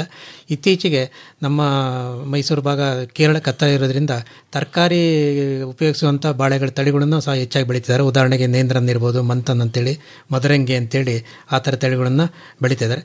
ಸೊ ಹಾಗಾಗಿ ನಮ್ಮ ರೈತರು ನಮ್ಮ ಒಂದು ವಾಣಿಜ್ಯ ದೃಷ್ಟಿಯಿಂದ ಯಾವ ತಳಿಗಳನ್ನು ನಮ್ಮ ಪ್ರದೇಶಕ್ಕೆ ಸೂಕ್ತವಾಗಿ ಬೆಳೆಯೋದಕ್ಕೆ ಅನುಕೂಲ ಆಗುತ್ತೆ ಅಂಥ ತಳಿಗಳನ್ನು ಆಯ್ಕೆ ಮಾಡಿದಷ್ಟು ನಮಗೆ ಮುಂದೆ ಅನುಕೂಲ ಆಗುತ್ತೆ ಅಂತ ಹೇಳ್ಬೋದು. ಇನ್ನು ಈ ಬಾಳೆಯ ಒಂದು ವ್ಯವಸಾಯದ ಬಗ್ಗೆ, ಉತ್ಪಾದನೆ ಬಗ್ಗೆ ಕೆಲವು ವಿಷಯಗಳನ್ನು ತಿಳಿಸ್ಕೊಡ್ಬೇಕು ಅಂತಂದರೆ, ಈಗ ಆಗಲೇ ತಿಳಿಸಿದಾಗೆ ಮೊದಲು ಭೂಮಿನ ಚೆನ್ನಾಗಿ ಸಿದ್ಧತೆ ಮಾಡ್ಕೋಬೇಕಾಗತ್ತೆ. 2-3 ಸರಿ ಚೆನ್ನಾಗಿ ಉತ್ತುಬಿಟ್ಟು ಇರುವಂಥ ಕಸಗಳನ್ನೆಲ್ಲ ತೆಗೆದುಬಿಟ್ಟು, ಇಂದಿನ ವರ್ಷದಲ್ಲಿ ಯಾವುದಾದ್ರೂ ಈ ಕಲ್ಲಂಗಡಿ ಬೆಳೆದಿರೋದು ಅಥವಾ ಟೊಮೊಟೊ ಜಾತಿಯ ಬೆಳೆದಿರುವಂಥ ಪ್ರದೇಶನ ಆಯ್ಕೆ ಮಾಡಬಾರ್ದು. ಯಾಕಂದರೆ ಅದರಿಂದ ಬರುವಂಥ ರೋಗಗಳು ಇದಕ್ಕೂ ಸಹ ಹರಡುತ್ತೆ. ಬೆಳೆ ಪರಿವರ್ತನೆ 2-3 ವರ್ಷದ ನಂತರ ಒಳ್ಳೆಯ ಹಸಿರೆಲೆ ಗೊಬ್ಬರ ಹಾಕಿ ಅಂತ ಮಾಡಿದಂಥ ಭೂಮಿ ಭಾಳ ಉತ್ತಮ. ಇದಕ್ಕೆ ನಾವು ಚೆನ್ನಾಗಿ ಉತ್ತು ಬೆಳೆದ ಮೇಲೆ ಇನ್ನು ನಾಟಿ ಮಾಡುವಂಥದ್ದು. ನಾಟಿ ಮಾಡಬೇಕಾದ್ರೆ ನಾವು 2 ರೀತಿಯಲ್ಲಿ ಬಾಳೆನ ನಾಟಿ ಮಾಡ್ಬೋದು. ಒಂದು ಕಂದುಗಳನ್ನು ಆಯ್ಕೆ ಮಾಡ್ಕೊಳೋದು, ಇನ್ನೊಂದು ಇತ್ತೀಚೆಗೆ ಹೆಚ್ಚು ಪ್ರಚಲಿತವಾಗಿರುವಂಥ ಅಂಗಾಂಶ ಸಸಿಗಳನ್ನು ಉಪಯೋಗಿಸ್ಕೊಂಬಿಟ್ಟು. ನಮ್ಮ ಕೆಲವು ತಳಿಗಳು ಕಡಿಮೆ ಇರೋದ್ರಿಂದ ಎಲ್ಲ ತಳಿಗಳು ಅಂಗಾಂಶ ಇದರಲ್ಲಿ ಉತ್ಪತ್ತಿ ಆಗೋದಿಲ್ಲ. ಈಗ ಉದಾಹರಣೆಗೆ ರಸಬಾಳೆ ಕೆಲವೇ ಒಂದು ಕಂಪನಿಯವರು ಮಾತ್ರ ಮಾಡ್ತಾಯಿದ್ದಾರೆ. ಹಾಗಾಗಿ ನಾವು ಇನ್ನೂ ಸಹ ರೈತರು ಈ ಕಂದುಗಳನ್ನು ನಾಟಿ ಮಾಡೋದಕ್ಕೆ ಉಪಯೋಗಿಸ್ತಾರೆ. ಸೊ ಕಂದುಗಳನ್ನು ನಾಟಿ ಮಾಡಬೇಕಾದ್ರೆ ನಾವು ಅತಿ ಹೆಚ್ಚಿನ ಒಂದು ಗಮನ ಕೊಡಬೇಕಾಗುತ್ತೆ. ಉಪಚಾರ ಆದರೂ ಈಗಾಗಲೇ ತಿಳಿಸ್ಕೊಟ್ಟಿರೋ ಹಾಗೆ ಉತ್ತಮವಾದಂಥ ಕಂದುಗಳನ್ನು ಆಯ್ಕೆ ಮಾಡಬೇಕು. ಅದರಲ್ಲಿ ಸಾಮಾನ್ಯವಾಗಿ 2 ರೀತಿಯ ಕಂದುಗಳಿರ್ತವೆ. ಒಂದು ಕತ್ತಿ ಕಂದು, ಇನ್ನೊಂದು ನೀರು ಕಂದು ಅಂತೇಳಿ. ಕತ್ತಿ ಕಂದುಗಳನ್ನು ಅಂದರೆ ಎಲೆಗಳು ಕತ್ತಿ ಆಕಾರದಲ್ಲಿರ್ತವೆ. 2ರಿಂದ 2.5 kg ಇರುವಂಥ ಕಂದುಗಳನ್ನು ರೋಗ ಮುಕ್ತವಾಗಿರುವಂಥ ಮತ್ತು ಕೀಟ ಮುಕ್ತವಾಗಿರುವಂಥ ತೋಟಗಳಲ್ಲಿ ಆಯ್ಕೆ ಮಾಡಿಬಿಟ್ಟು ನಾವು ಕಂದುಗಳನ್ನು ಆಯ್ಕೆ ಮಾಡಬೇಕಾಗತ್ತೆ. ಅದನ್ನು ಪ್ರಾರಂಭದಲ್ಲಿ ಉಪಚಾರ ಮಾಡಿ, ನಾವು ಪ್ರಾರಂಭದಲ್ಲಿ ಉಪಚಾರ ಮಾಡಿದಾಗ ಈ ಸೊರಗು ರೋಗ ಇರ್ಬೋದು ಅಥವಾ ಎಲೆ ಚುಕ್ಕಿ ರೋಗ ಇರ್ಬೋದು ಅಥವಾ ಜಂತುಹುಳುಗಳ ಇವನ್ನೆಲ್ಲ ನಿರ್ವಹಣೆ ಮಾಡೋದಕ್ಕೆ ಪ್ರಾರಂಭದಲ್ಲಿ ನಾವು ಹೆಚ್ಚು ಗಮನ ಕೊಟ್ಟಂಗಾಗುತ್ತೆ. ಸೊ ಹಾಗಾಗಿ ಉಪಚಾರ ಮಾಡಿ ಅದನ್ನು ನಾವು ನಾಟಿ ಮಾಡಬೇಕಾಗತ್ತೆ. ಇನ್ನು ಅಂಗಾಂಶ ಗಿಡಗಳನ್ನ ಇದು ಮಾಡಿದಾಗ ನಾವು ಯಾವುದೇ ಒಂದು ಶಿಫಾರಸು ಮಾಡಿದಂಥ ಸರ್ಕಾರದ ಸಹಯೋಗದಲ್ಲಿ ಅಥವಾ ಸರ್ಕಾರದ ಸಂಸ್ಥೆಗಳಿಂದ ನಾವು ಅದು ಉತ್ತಮವಾದಂಥ ಸಸ್ಯಗಳನ್ನು ಆಯ್ಕೆ ಮಾಡಬಹುದು, ಅಥವಾ ಶಿಫಾರಸು ಮಾಡಿದ ಸರ್ಕಾರದ ಶಿಫಾರಸು ಮಾಡಿದಂಥ ಯಾವುದೇ ಒಂದು ಕಂಪನಿಯಿಂದ ನಾವು ಗಿಡಗಳನ್ನು ಆಯ್ಕೆ ಮಾಡಬೇಕಾಗುತ್ತೆ. ಚೆನ್ನಾಗಿ ಹಾರ್ಡ್ನಿಂಗ್ ಅಂತ ಹೇಳ್ತೀವಿ ನಾವೇನು, ಒಂದು ಲ್ಯಾಬಲ್ಲಿ ಮಾಡಿರುವಂಥ ಗಿಡಗಳು ಹೊರಗಡೆ ನಮ್ಮ ಒಂದು ವಾತಾವರಣಕ್ಕೆ ಹೊಂದಿಕೊಂಡಂತೆ ಸುಮಾರು 1.5 ರಿಂದ 2 ತಿಂಗಳು ವಯಸ್ಸಾದಂಥ ಗಿಡಗಳನ್ನು ನಾವು ಆಯ್ಕೆ ಮಾಡಬೇಕು. ಇನ್ನು ನಾಟಿ ಮಾಡಬೇಕಾಗ ಇದರಲ್ಲಿ ಅಂತರ ಎಷ್ಟು ಕೊಡಬೇಕಾಗತ್ತೆ ಅಂತೇಳಿ, ಇದು ಒಂದು ಬೇಗ 1 ವರ್ಷದಲ್ಲಿ ನಮಗೆ ಇಳುವರಿ ಕೊಡೋದು ಮತ್ತು ವರ್ಷಕ್ಕೆ ಒಂದೇ ಗೊನೆ ಕೊಡೋದ್ರಿಂದ ಸಾಮಾನ್ಯವಾಗಿ ಸಾಲಿಂದ ಸಾಲಿಗೆ ಮತ್ತು ಗಿಡದಿಂದ ಗಿಡಕ್ಕೆ 6 ಅಡಿಗೆ ಅಂತರ ನಾವು ಕೊಡ್ತಾ ಇದ್ದೀವಿ. ಅಂದರೆ 1 ಎಕರೆಗೆ ಸುಮಾರು 1,000 ಗಿಡ, ಹಾಗೆ 1 ಹೆಕ್ಟೇರಿಗೆ 3,100 ಗಿಡ ಇದನ್ನು ನಾವು ಎಕರೆ ಕೂರಿಸ್ಬೋದು. ಸೊ ಇತ್ತೀಚೆಗೆ ಜಾಸ್ತಿ ಗಿಡಗಳನ್ನು ನಾವು ನಾಟಿ ಮಾಡೋದ್ರಿಂದ ಗುಣಿಗಳನ್ನು ತೆಗೆಯೋದು ಕಷ್ಟ ಆಗುತ್ತೆ. ಹಾಗಾಗಿ ಏನು ಮಾಡ್ತಾರೆ, ರೈತರು ಟ್ರೆಂಚನ್ನು ಮಾಡಿಬಿಟ್ಟು ಅಂತರದಲ್ಲಿ 6 ಅಡಿ ಒಂದೊಂದು ಇದರಲ್ಲಿ ನಾಟಿ ಮಾಡೋದು ಭಾಳ ಅನುಕೂಲ ಆಗುತ್ತೆ. ಲೇಬರಿಗೆ ನಾವೇನು ಹೆಚ್ಚಿನ ಒಂದು ವ್ಯರ್ಥ ಮಾಡೋದು ಕಡಿಮೆ ಆಗ್ಬೋದು ಅಂತ ಹೇಳ್ಬೋದು. ಗುಣಿಗೆ ನಾವು ಹೇಳಿದಾಗ ಆಗಲೇ ತಿಳಿಸಾಗಿ ಹೇಳಿದಾಗೆ ಉತ್ತಮವಾದಂಥ ಕೊಟ್ಟಿಗೆ ಗೊಬ್ಬರ, ಬೇವಿನ ಹಿಂಡಿ ಮತ್ತು ಟ್ರೈಕೋಡರ್ಮ ಜೈವಿಕ ಗೊಬ್ಬರನ ಹಾಕಿಬಿಟ್ಟು ಪ್ರಾರಂಭದಲ್ಲಿ ನಾವು ಉಪಚರಿಸಿ ನಾಟಿ ಮಾಡಿದರೆ ಮುಂದೆ ನಮಗೆ ಬರುವಂಥ ಅನೇಕ ರೋಗ ಮತ್ತು ಕೀಟಗಳನ್ನು ನಾವು ಕಡಿಮೆ ಮಾಡ್ಬೋದು ಅಂತ ಹೇಳ್ಬೋದು. ರೋಗಗಳಲ್ಲಿ ಮತ್ತೊಂದು ಪ್ರಮುಖವಾದ ರೋಗ ಅಂದರೆ ಸಿಗಟಕೊ ಎಲೆ ಚುಕ್ಕಿ ರೋಗ ಅಂತ ಹೇಳ್ತೀವಿ. ಈ ರೋಗ ಸಾಮಾನ್ಯವಾಗಿ ನಮಗೆ ಗ್ರ್ಯಾಂಡ್ 9 ತಳಿಗಳಲ್ಲಿ ಜಾಸ್ತಿ ಕಾಣಿಸ್ಕೊಳ್ಳುತ್ತೆ. ಈ ರೋಗದ ಲಕ್ಷಣಗಳೇನು ಅಂದರೆ, ಪ್ರಾರಂಭಿಕ ಹಂತದಲ್ಲಿ ಕಣ್ಣಿನ ಆಕಾರದ ಉದ್ದುದ್ದವಾದ ಚುಕ್ಕಿಗಳು, ಹಳದಿ ಚುಕ್ಕಿಗಳು ನರಗಳ ಮಧ್ಯಭಾಗದಲ್ಲಿ ಮೂಡ್ತವೆ, ಎಲೆಗಳ ನರಗಳ ಮಧ್ಯಭಾಗದಲ್ಲಿ. ಈ ಹಳದಿ ಚುಕ್ಕಿಗಳು ಏನು ಹೇಳ್ತವೆ, ರೋಗಗಳು ಉಲ್ಬಣ ಆದಂಗೆ ಕಂದು ಬಣ್ಣದ ಚುಕ್ಕಿಗಳಾಗಿ ಮಾರ್ಪಾಡಾಗ್ತವೆ. ಮತ್ತು ಈ ಚುಕ್ಕಿಗಳು ಒಂದಕ್ಕೊಂದು ಉದ್ದವಾದ ಬೆಳವಣಿಗೆ ಆಗೋದ್ರಿಂದ ಏನಾಗುತ್ತವೆ, ಒಂದಕ್ಕೊಂದು ಚುಕ್ಕಿಗಳು ಸೇರ್ತಾ ಬರ್ತವೆ. ಮತ್ತು ರೋಗ ಉಲ್ಬಣ ಆದಂಗೆ ಏನಾಗುತ್ತೆ, ಎಲೆಗಳೆಲ್ಲ ಬೇಗ ಒಣಗ್ದಂಗೆ ಕಾಣಿಸ್ತವೆ, ಸುಟ್ಟಂಗೆ ಕಾಣಿಸುತ್ತೆ. ಈ ರೋಗದ ಪ್ರಮುಖ ಲಕ್ಷಣಗಳು. ಮತ್ತು ಇನ್ನೊಂದು, ಶೀಘ್ರವಾಗಿ ಎಲೆಗಳು ಒಣಗೋದ್ರಿಂದ ಏನಾಗುತ್ತೆ, ಇದು ಪರೋಕ್ಷವಾಗಿ ನಮಗೆ ಹಣ್ಣುಗಳ ಇಳುವರಿ ಮತ್ತು ಗಾತ್ರದಲ್ಲಿ ವ್ಯತ್ಯಯವನ್ನು ಉಂಟು ಮಾಡ್ತವೆ. ರೋಗಕ್ಕೆ ಒಳಗಾದಂಥ ಗಿಡಗಳಲ್ಲಿ ಹಣ್ಣುಗಳ ಬೆಳವಣಿಗೆ ಉತ್ತಮವಾಗಲ್ಲ, ಮತ್ತು ಗಾತ್ರಗಳು ಕೂಡ ಚೆನ್ನಾಗಿ ಬರುವುದಿಲ್ಲ, ಸಂಖ್ಯೆಗಳು ಕೂಡ ಕಡಿಮೆ ಆಗ್ತಾ ಬರುತ್ತೆ. ಇವುಗಳನ್ನ ನಾವು ನಿರ್ವಹಣೆ ಮಾಡೋದು ಹೇಗೆ ಅಂದರೆ, ನಾನು ಆವಾಗಲೇ ಹೇಳಿದೆ, ಇದು ಮಳೆಗಾಲದಲ್ಲಿ ಸಾಮಾನ್ಯವಾಗಿ ಕಾಣುವಂಥ ರೋಗ, ಅದು ಜೀನಲ್ಲಿ ಜಾಸ್ತಿ ಬರುತ್ತೆ. ಆದ್ದರಿಂದ ನಾವು ಮಳೆಗಾಲದಲ್ಲಿ ಪ್ಲ್ಯಾಂಟಿಂಗ್ ಮಾಡ್ಕೊಳ್ಳುವಾಗ ಆದಷ್ಟು ಜಾಸ್ತಿ ಅಂತರಗಳನ್ನ ಕುಟ್ಕೊಂಡು ನಾವು ನಾಟಿಯನ್ನು ಮಾಡ್ಕೊಳ್ಬೇಕಾಗತ್ತೆ. ಮತ್ತು ಸಾಧ್ಯ ಆದಷ್ಟು ರೋಗ ಪೀಡಿತ ಎಲೆಗಳು, ಕೆಳಗಡೆ ಎಲೆಗಳಲ್ಲಿ ಮೊದಲು ಪ್ರಾರಂಭ ಆಗೋದ್ರಿಂದ ರೋಗ ಪೀಡಿತ ಎಲೆಗಳನ್ನ ಕಟ್ ಮಾಡಿ ಸುಟ್ಟಾಕಬೇಕಾಗತ್ತೆ. ರೈತರುಗಳು ಏನು ಮಾಡ್ತಾರೆ ಅಂದರೆ, ಕಟ್ ಮಾಡಿದ ತಕ್ಷಣ ಕಟ್ ಮಾಡ್ಬಿಟ್ಟು ಅಲ್ಲೇ ಬುಡಕ್ಕೆ ಎಲೆಗಳನ್ನ ಹಾಕ್ತಾ ಇರ್ತಾರೆ. ಅದು ಕೆಟ್ಟ ಅಭ್ಯಾಸ. ಯಾಕೆಂದರೆ ನಾವು ಅಲ್ಲಿರುವಂಥ ರೋಗದ ಕಣಗಳೇನು ಅಂದರೆ, ಪುನಃ ಹೊಸ ಎಲೆಗಳಿಗೆ ಹೋಗಿ ರೋಗದ ಕಣಗಳು ಕೂತ್ಕೊಳ್ಳಿಕ್ಕೆ ನಾವೇ ಅವಕಾಶ ಮಾಡಿಕೊಟ್ಟಂಗೆ ಆಗುತ್ತೆ. ಆದ್ದರಿಂದ ಕಟ್ ಮಾಡಿದಂಥ ಎಲೆಗಳನ್ನ ಇಲ್ಲ ಒಂದು ಗುಂಡಿ ಒಳಗೆ ಹಾಕಿ ಮಣ್ಣು ಮುಚ್ಚಬೇಕಾಗತ್ತೆ, ಇಲ್ಲ ಸುಟ್ಟಾಕಬೇಕಾಗತ್ತೆ. ಈ ಕೆಲಸವನ್ನು ಮಾಡಬೇಕಾಗತ್ತೆ. ಮತ್ತು ರೋಗ ಕಂಡ ತಕ್ಷಣ ಬಳಸಬಹುದಾದಂಥ ಶಿಲೀಂಧ್ರನಾಶಕಗಳು ಅಂದರೆ, ಸಾಮಾನ್ಯವಾಗಿ ನಾವು ಪ್ರೊಪಿಕೋನಜಾಲ್ ಅಂತ ಸಿಗುತ್ತೆ, ಅದೊಂದು ಶಿಲೀಂಧ್ರನಾಶಕವನ್ನು ಹೇಳ್ತೀವಿ. 1 ಮಿಲಿ ಪ್ರತಿ ಲೀಟರ್ ನೀರಿಗೆ ಆ ಪ್ರಮಾಣದಲ್ಲಿ ಬಳಸ್ಕೊಳ್ಬೋದು. ಇನ್ನೊಂದು ಥಯೋಫಿನೇಟ್ ಮಿಥೈಲ್ ಅಂತ ಸಿಗುತ್ತೆ, ಅದು 1 ಗ್ರಾಮು ಪ್ರತಿ ಲೀಟರ್ ನೀರಿಗೆ. ಅಥವಾ ಟ್ರೈಸೈಕ್ಲೋಝೋಲ್ ಪ್ಲಸ್ ಮ್ಯಾಂಕೋಸೆಬ್ ಅಂತ ಸಂಯುಕ್ತ ಶಿಲೀಂಧ್ರನಾಶಕ, ಇದನ್ನಾದರೆ 2 ಗ್ರಾಮ್ಸ್ ಪ್ರತಿ ಲೀಟರ್ ನೀರಿಗೆ. ಇನ್ನೊಂದು ಪೈರೋಕ್ಲಾಸ್ಟ್ರಿಬಿನ್ ಪ್ಲಸ್ ಎಪಾಕ್ಸಿಕೋನಜೋಲ್ ಅಂತ, ಇದು ಒಂದು ಸಂಯುಕ್ತ ಶಿಲೀಂಧ್ರನಾಶಕ. ಇದನ್ನು 1/4 ml ಪ್ರತಿ ಲೀಟರ್ ನೀರಿಗೆ ಈ ಪ್ರಮಾಣದಲ್ಲಿ ಬಳಸಬೇಕಾಗತ್ತೆ. ಯಾವಾಗಲೂ ಅಷ್ಟೇ, ಬಾಳೆಹಣ್ಣಲ್ಲಿ ನಾವು ಸಿಂಪರಣೆ ತೆಗೆದುಕೊಳ್ತೀವಿ ಅಂದಾಗ ಸಾಧ್ಯ ಆದಷ್ಟು ಅಂಟು ದ್ರವಗಳನ್ನ ಜೊತೆಗೆ ಸೇರಿಸ್ಕೊಂಡು ಸಿಂಪರಣೆ ಮಾಡೋದ್ರಿಂದ ಆ ಎಲೆಗಳ ಮೇಲೆ ಈ ಶಿಲೀಂಧ್ರನಾಶಕಗಳು ಅಂಟ್ಕೊಳ್ಳಿಕ್ಕೆ ಪೂರಕವಾಗಿ ಸಹಾಯ ಮಾಡ್ತವೆ ಅಂತ ಹೇಳ್ತೀನಿ. ಬಾಳೆನ ಯಾವಾಗ ನಾಟಿ ಮಾಡಬೇಕು ಅಂತೇಳಿ, ಸಾಮಾನ್ಯವಾಗಿ ವರ್ಷ ಪೂರ್ತಿ ನಾವು ನಾಟಿ ಮಾಡ್ಬೋದು. ಆದರೆ ಚಳಿಗಾಲ ನವಂಬರ್ ಡಿಸೆಂಬರು ಮತ್ತು ತೀರಾ ಉಷ್ಣ ಇರುವಂಥ ಏಪ್ರಿಲ್ ಮೇ ತಿಂಗಳಲ್ಲಿ ಬಿಟ್ಟು ಇದನ್ನು ನಾಟಿ ಮಾಡ್ಬೋದು. ಮುಖ್ಯವಾಗಿ ನಾವು ಒಂದು ಗಮನ ಕೊಡಬೇಕು ಅಂತಂದರೆ, ಯಾವ ತಿಂಗಳುಗಳಲ್ಲಿ ಹೆಚ್ಚು ಬೇಡಿಕೆ ಇರುತ್ತೆ. ಉದಾಹರಣೆಗೆ ಈ ಶ್ರಾವಣ ಮಾಸಗಳಲ್ಲಿ ಹಬ್ಬಗಳು ಸೀಸನ್ ಪ್ರಾರಂಭ ಆದಾಗ ನಮಗೆ ಬಾಳೆ ಬೇಡಿಕೆ ಜಾಸ್ತಿ ಇರುತ್ತೆ. ಈ ವರ್ಷ ನಾವು 1 kg 100 ಮೇಲೆ ಇರುವಂಥ ನಾವು 1 kg ನಾವು ಕಂಡು ಬಂದಿದೆ. ಸೊ ಈ ರೀತಿ ಒಂದು ಸರ್ವೆ ಮಾಡಿಬಿಟ್ಟು ನಾವು ನಾಟಿ ಮಾಡಬೇಕಾಗತ್ತೆ. ಸೊ ನಾಟಿ ಮಾಡಿದ ನಂತರ ನಾವು ಕೆಲವು ಬೇಸಾಯ ಕ್ರಮಗಳನ್ನ ನಾವು ಗಮನ ಕೊಡಬೇಕಾಗತ್ತೆ. ಮುಖ್ಯವಾಗಿ ಬಾಳೆ ನೀರು ಇಷ್ಟಪಡುವಂಥ ಒಂದು ಬೆಳೆ. ಈ ಒಣ ಪ್ರದೇಶದಲ್ಲಿ ಇದು ಬೆಳೆಯೋದಕ್ಕಾಗಲ್ಲ. ಎಲ್ಲೆಲ್ಲಿ ನೀರಾವರಿ ಸೌಕರ್ಯ ಇದೆ ಅಥವಾ ಕೊನೆ ಪಕ್ಷ ಹನಿ ನೀರಾವರಿಯಲ್ಲಿ ಇದನ್ನು ಬೆಳೆಯಬಹುದು. ಮುಖ್ಯವಾಗಿ ಹನಿ ನೀರಾವರಿ ಪದ್ಧತಿ ಅಳವಡಿಸೋದ್ರಿಂದ 20% ರಿಂದ 30% ನೀರನ್ನು ಕಡಿಮೆ ಮಾಡಬಹುದು ಮತ್ತು ಇದರಿಂದ ಆಳುಗಳ ಸಮಸ್ಯೆಗಳನ್ನು ನಾವು ಕಡಿಮೆ ಮಾಡಬಹುದು ಮತ್ತು ಉತ್ಪಾದನೆಯಲ್ಲಿ ಮತ್ತು ಇಳುವರಿಯಲ್ಲಿ ಹೆಚ್ಚಿನ ಒಂದು ಅಂಶವನ್ನು ಹನಿ ನೀರಾವರಿ ಪದ್ಧತಿಯಿಂದ ನಾವು ಕಂಡು ಬಂದಿದೆ. ಇನ್ನು ಪ್ರಾರಂಭದಲ್ಲಿ ನಾಟಿ ಮಾಡಿದ ನಂತರ 2 ರಿಂದ 3 ತಿಂಗಳವರೆಗೆ ಅಂತರ ಬೆಳೆಯಾಗಿ ಕೆಲವು ತರಕಾರಿಗಳನ್ನು ಅಥವಾ ಕೆಲವು ಹೂವಿನ ಚೆಂಡು ಹೂವು ಇರ್ಬೋದು. ಚೆಂಡು ಹೂವು ಬೆಳೆಯೋದ್ರಿಂದ ಏನಾಗುತ್ತೆ, ನಾವು ಜಂತುಹುಳುಗಳನ್ನ ಟ್ರ್ಯಾಪ್ ಅಂತೇಳಿ ನಾವು ಕಡಿಮೆ ಮಾಡ್ಬೋದು. ಅದೇ ರೀತಿ ಹಸಿರು ಗೊಬ್ಬರವಾಗಿ ಸೆಣಬನ್ನು ಬೆಳೆಯೋದ್ರಿಂದ ಪ್ರಾರಂಭದಲ್ಲಿ ಬರುವಂಥ ಈ ಜಂತುಹುಳುಗಳನ್ನ ನಿರ್ವಹಣೆ ಮಾಡ್ಬೋದು ಅಂತೇಳಿ ಸಂಶೋಧನೆಯಿಂದ ಕಂಡು ಬಂದಿದೆ. ಇಲ್ಲಿ ಮಧ್ಯದಲ್ಲಿ ಹೆಚ್ಚು ಪೋಷಕಾಂಶ ಬರುವಂಥ ಬೆಳೆಗಳಾದ ಈರುಳ್ಳಿ ಇರ್ಬೋದು ಅಥವಾ ಯಾವುದೇ ಒಂದು ಟೊಮೊಟೊ ಜಾತಿಯ ಅಥವಾ ಈ ತಂಬಾಕು, ಇಲ್ಲಿ ಇತ್ತೀಚೆಗೆ ತಂಬಾಕು ಬೆಳೀತಾರೆ, ಈ ಥರ ಬೆಳೆಗಳನ್ನು ಬೆಳಿಬಹುದು. ಯಾಕಂದರೆ ಬಾಳೆ ಬೆಳೀತಾ ಒಂದು ಉತ್ತಮವಾದ ಬೆಳವಣಿಗೆ ಹೇಗಿರುತ್ತೆ ಅಂತಂದರೆ ವಾರಕ್ಕೆ ಒಂದು ಎಲೆನ ಬರ್ತಾ ಇರುತ್ತೆ, ಪಿಲ್ಲೋಗ್ರಾಮ್ ಅಂತ ಹೇಳ್ತೀವಿ ನಾವು ಅದು. ಸೊ ಈ ರೀತಿ ಬೆಳೀತಾ ಮುಂದೆ ಒಂದು 4-5 ತಿಂಗಳಾದಮೇಲೆ ಹೆಚ್ಚು ಎಲೆಗಳು ಬಂದಾಗೆ ಕಳೆಗಳ ಒಂದು ನಿರ್ವಹಣೆ ಕಡಿಮೆ ಆಗುತ್ತೆ. ಪ್ರಾರಂಭದಲ್ಲಿ ನಾವು ಕಳೆ ನಿರ್ವಹಣೆ ಮಾಡಲೇಬೇಕಾಗುತ್ತೆ. ಹಾಗೆ 2 ತಿಂಗಳ ನಂತರ ಗಿಡದ ಬುಡಕ್ಕೆ ಸ್ವಲ್ಪ ಮಣ್ಣನ್ನು ಏರು ಮಾಡೋದ್ರಿಂದ ಕಳೆ ನಿರ್ವಹಣೆ ಆಗುತ್ತೆ, ಅದಕ್ಕೆ ಒಂದು ಸಪೋರ್ಟ್ ಸಹ ಸಿಗುತ್ತೆ, ಮತ್ತು ನೀರಿನ ಅಂಶ ಮತ್ತು ಗೊಬ್ಬರಗಳನ್ನು ಹೀರ್ಕೊಳ್ಳೋದಕ್ಕೆ ಅನುಕೂಲ ಆಗುತ್ತೆ. ಇನ್ನು ಬಾಳೆಗೆ ಒಂದು ಪೋಷಕಾಂಶ ನಿರ್ವಹಣೆ ಹೇಗೆ ಅಂತಂದರೆ, ನಾಟಿ ಮಾಡಿದ 6 ರಿಂದ 8 ತಿಂಗಳಲ್ಲಿ ಹೂ ಬಿಡೋದಕ್ಕೆ ಪ್ರಾರಂಭ ಆಗುತ್ತೆ. ಹಾಗಾಗಿ ಶಿಫಾರಸು ಮಾಡಿದ ಇಲ್ಲಿ ನಮ್ಮ ಒಂದು ವಿಶ್ವವಿದ್ಯಾಲಯ ಶಿಫಾರಸು ಮಾಡಿದ ಒಂದು ಬಾಳೆ ಹೇಗಿರುತ್ತೆ ಅಂದರೆ, ಒಂದು ಗಿಡಕ್ಕೆ ಸಾರಜನಕ 180, ರಂಜಕ 108 ಮತ್ತು ಪೊಟ್ಯಾಷ್ 225 ಗ್ರಾಮ್ 1 ವರ್ಷಕ್ಕೆ ನಾವು ಕೊಡಬೇಕಾಗತ್ತೆ. ಕಂದುಗಳಾದರೆ 3 ಸಾರಿ ನಾಟಿ ಮಾಡಿದ 2 ತಿಂಗಳು, 4ನೇ ತಿಂಗಳು ಮತ್ತು 6ನೇ ತಿಂಗಳು ಕೊಡಬೇಕಾಗತ್ತೆ. ಅದೇ ಅಂಗಾಂಶ ಗಿಡಗಳಾದರೆ 35 ದಿನಗಳ ಅಂತರದಲ್ಲಿ 5 ಸಾರಿ ನಾವು ಇದನ್ನು ಒಟ್ಟಾರೆ 5 ಭಾಗವಾಗಿ ಮಾಡಿ ನಾವು ಭೂಮಿಗೆ ಕೊಡಬೇಕಾಗತ್ತೆ. ಕಾರಣ ಯಾಕಂತಂದರೆ, ಹೂ ಬಿಟ್ಟ ನಂತರ ಈ ಗೊನೆ ಎಷ್ಟು ಬರುತ್ತೆ, ಗೊನೆಯಲ್ಲಿ ಎಷ್ಟು ಹಣಿಗೆ ಇರುತ್ತೆ, ಅಂದರೆ ಎಷ್ಟು ಹ್ಯಾಂಡ್ಸ್ ಇರ್ತವೆ, ಎಷ್ಟು ಹಣ್ಣು ಇರುತ್ತೆ, ಅದು ಹೂ ಬಿಡೋದಲ್ಲೇ ನಿರ್ಧಾರ ಆಗಿರುತ್ತೆ. ಸೊ ನಂತರ ನಾವು ಪೋಷಕಾಂಶಗಳನ್ನು ನಾವು ಕೊಟ್ಟರೆ ಅದು ಈ ಗೊನೆಗೆ ಉಪಯೋಗ ಆಗೋದಿಲ್ಲ, ಗಿಡಗಳ ಬೆಳವಣಿಗೆ ಅಷ್ಟೇ ಅನುಕೂಲ ಆಗುತ್ತೆ. ಸೊ ಹಾಗಾಗಿ ನಾಟಿ ಮಾಡಿದ 6 ರಿಂದ 8 ತಿಂಗಳೊಳಗೆ ನಾವು ಶಿಫಾರಸು ಮಾಡಿದ ಎಲ್ಲ ಪೋಷಕಾಂಶಗಳನ್ನು ಗಿಡಕ್ಕೆ ಕೊಡಬೇಕಾಗತ್ತೆ. ಜೊತೆಯಲ್ಲಿ ಇನ್ನು ಕೆಲವು ನವೀನ ತಾಂತ್ರಿಕತೆಗಳಿದ್ದಾವೆ ಬಾಳೆಯಲ್ಲಿ. ನಾವು ನಾಟಿ ಮಾಡಿದ ನಂತರ ಪಕ್ಕದಲ್ಲಿ ಮರಿ ಗಿಡಗಳು ಬರ್ತಾ ಇರ್ತವೆ, ಸಕ್ಕರ್ಸ್ ಅಂತ ಏನು ಹೇಳ್ತೀವಿ, ತುಂಬ ಬರ್ತಾ ಇರ್ತವೆ. ಅವನ್ನ ನಾವು ತೆಗಿತಾ ಇರಬೇಕು, ಯಾವಾಗ ಬರ್ತಾ ಇರುತ್ತೆ ಅವನ್ನ ನಾವು ಕಂಡಾಗೆಲ್ಲ ಅದನ್ನು ತೆಗಿತಾ ಇರಬೇಕು. ಗೊನೆ ಬಿಡುವಾಗ ಒಂದು ನಾವು ಮರಿ ಗಿಡನ ಬಿಡಬೇಕಾಗತ್ತೆ. ಸಾಮಾನ್ಯವಾಗಿ ಬಾಳೆನ 3 ಬೆಳೆಗಳಾಗಿ ನಾವು ತಗೋಬೋದು, ಒಂದು ಮುಖ್ಯ ಬೆಳೆ, 2 ಕೂಳೆ ಬೆಳೆ ಅಂತೇಳಿ. ಇದನ್ನು ಸರಿಯಾಗಿ ನಾವು ನಿರ್ವಹಣೆ ಮಾಡಿದಲ್ಲಿ 30 ತಿಂಗಳಲ್ಲಿ ಒಂದು ಮುಖ್ಯ ಬೆಳೆ, 2 ಕೂಳೆ ಬೆಳೆನ ತೆಗಿಬೇಕಾಗತ್ತೆ. ಸೊ ಹೂ ಬಿಟ್ಟಾಗ ಒಂದು ಮರಿನ ಬಿಡಬೇಕು, ಮತ್ತು ಮೊದಲನೇ ಬೆಳೆನ ಕಟಾವು ಮಾಡಿದಾಗ 2ನೇ ಮರಿನ ಬಿಡಬೇಕಾಗತ್ತೆ. ಸೊ ಈ ರೀತಿ ನಾವು ಮಾಡಿದಾಗ ಒಂದು ಮುಖ್ಯ ಬೆಳೆ, 2 ಕೂಳೆ ಬೆಳೆನ 30 ತಿಂಗಳಲ್ಲಿ ನಾವು ಬೆಳೆಯೋದಕ್ಕೆ ಅನುಕೂಲ ಆಗುತ್ತೆ. ಕಷ್ಟ ಇರುತ್ತೆ ಅದು, ಕತ್ತರಿಸಿದಾಗಲೂ ಮತ್ತೆ ಹೊಸ ಚಿಗುರು ಬರ್ತಾ ಇರುತ್ತೆ. ಹಾಗಾಗಿ ಕೆಲವರು ರೈತರು ಏನು ಮಾಡ್ತಾರೆ ಅಂದರೆ, ಅದಕ್ಕೆ ಕತ್ತರಿಸಿದ ಮಧ್ಯಭಾಗದಲ್ಲಿ ಆ ಸುಳಿಗೆ ಸ್ವಲ್ಪ ಸೀಮೆಣ್ಣೆ ಹಾಕ್ತಾರೆ, ಅಥವಾ ಒಂದು ಆರೆಕೋಲಲ್ಲಿ ಸ್ವಲ್ಪ ಅದನ್ನು ಡ್ಯಾಮೇಜ್ ಮಾಡ್ತಾರೆ. ಸೊ ಇಲ್ಲಿ ನಾವು ಒಂದು ಗಮನ ಕೊಡಬೇಕು, ನಮ್ಮ ತಾಯಿ ಬೇರಿಗೆ ಯಾವುದೇ ರೀತಿ ಒಂದು ತೊಂದರೆ ಕೊಡಬಾರ್ದು. ಸೊ ಈ ರೀತಿ ಬಂದಾಗ ನಾವು ಮರಿಗಳನ್ನು ನಿರ್ವಹಣೆ ಮಾಡಿದಲ್ಲಿ ಮುಖ್ಯ ಬೆಳೆನ ನಾವು ಚೆನ್ನಾಗಿ ಬೆಳೆಯುವಂಥ ಒಂದು ನಾವು ಅವಕಾಶ ಮಾಡಿಕೊಟ್ಟಂಗೆ ಆಗುತ್ತೆ. ದುಂಡಾಣುಗಳಿಂದ ಬರುವಂಥ ಪ್ರಮುಖವಾದ ರೋಗ ಅಂದರೆ ದಿಂಡು ಕೊಳೆ ರೋಗ ಅಥವಾ ತುದಿ ಕೊಳೆ ರೋಗ ಅಂತ ಹೇಳ್ತೀವಿ. ಇದು ನಮಗೆ ಎರ್ವಿನಿ ಅನ್ನೋ ಒಂದು ಜಾತಿಗೆ ಸೇರಿದಂಥ ದುಂಡಾಣುವಿಂದ ಬರುವಂಥ ರೋಗ.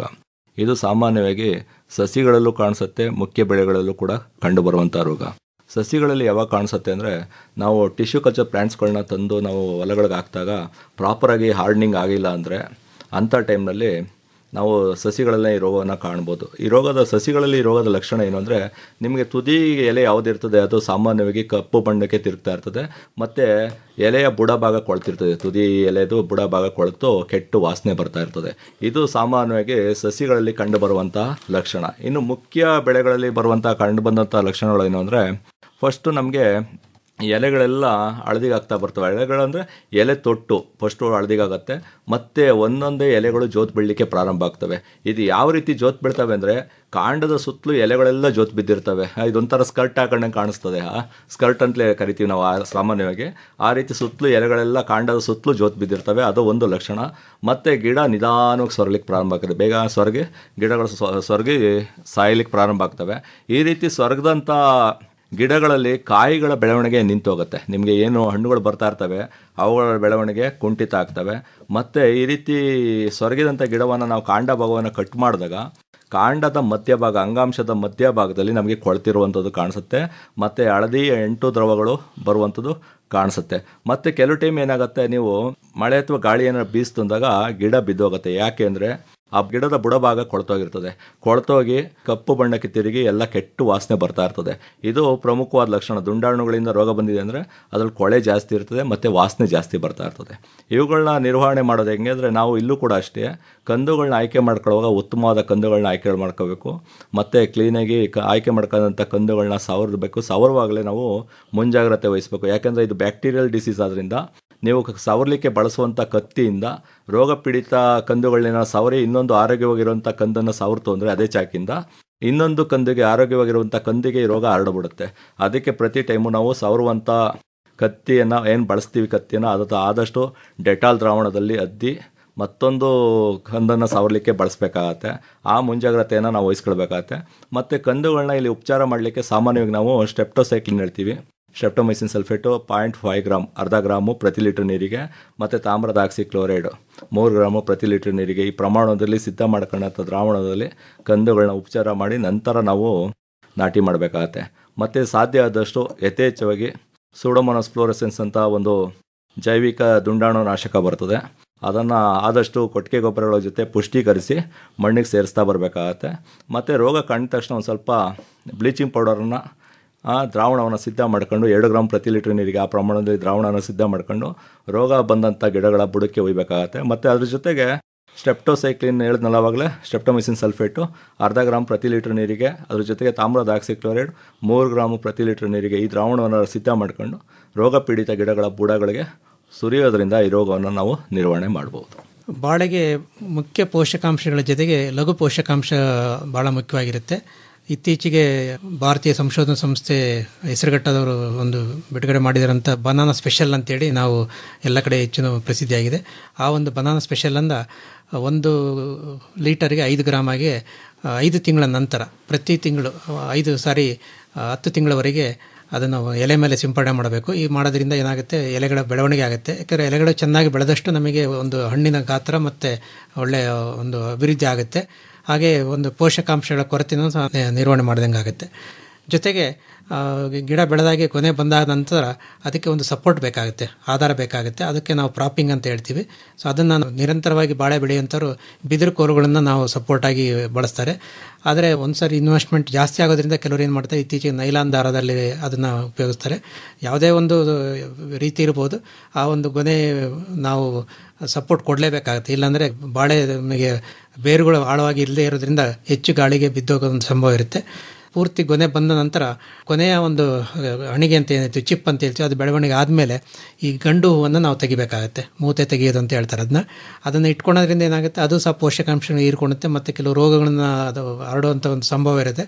ಹಾಗಾಗಿ ಅದನ್ನು ಆ ಸಮಯದಲ್ಲಿ ತೆಗೆದುಬಿಟ್ಟು ಅದನ್ನು ತರಕಾರಿಯಾಗಿ ಉಪಯೋಗಿಸ್ಬೋದು.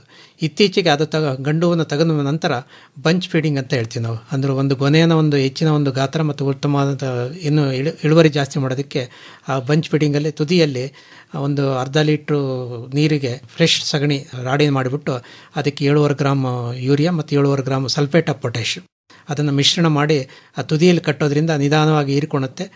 ಹಣ್ಣುಗಳ ಗಾತ್ರ ಜಾಸ್ತಿ ಆಗುತ್ತೆ ಮತ್ತು ಸುಮಾರು ಒಂದು ಗೊನೆಯಲ್ಲಿ 2-3 kg ಜಾಸ್ತಿ ಆಗೋ ಸಂಭವ ಇರುತ್ತೆ. ಒಟ್ಟಾರೆ ನಾವು ಎಕರೆವಾರ ನೋಡಿಕೊಂಡಾಗ ಹೆಚ್ಚಿನ ಒಂದು ಆದಾಯ ಪಡೆಯಬಹುದು.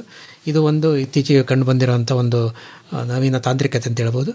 ಹಾಗೆ ಇನ್ನು ಗೊನೆಯ ಒಂದು ಒಳ್ಳೆ ಗಾತ್ರ ಬರೋದಕ್ಕೆ ಮತ್ತು ಒಂದು ಬಣ್ಣ ಬರೋದಕ್ಕೆ ಇತ್ತೀಚೆಗೆ ಬಂಚ್ ಕವರ್ ಅಂತ ಹೇಳ್ತೀವಿ, ಪಾಲಿಥೀನ್ ಕವರ್ಗಳನ್ನು ಉಪಯೋಗಿಸ್ಕೊಂಡ್ಬಿಟ್ಟು ಮೇಲೆ ನಾವು ಅದನ್ನು ಕವರ್ ಮೇಲೆ ಕಟ್ಟಬೇಕು, ಒಳಗಡೆ ತುದಿಯಲ್ಲಿ ಅದನ್ನು ಹಾಗೆ ಓಪನ್ ಬಿಟ್ಟಿರ್ತಾರೆ.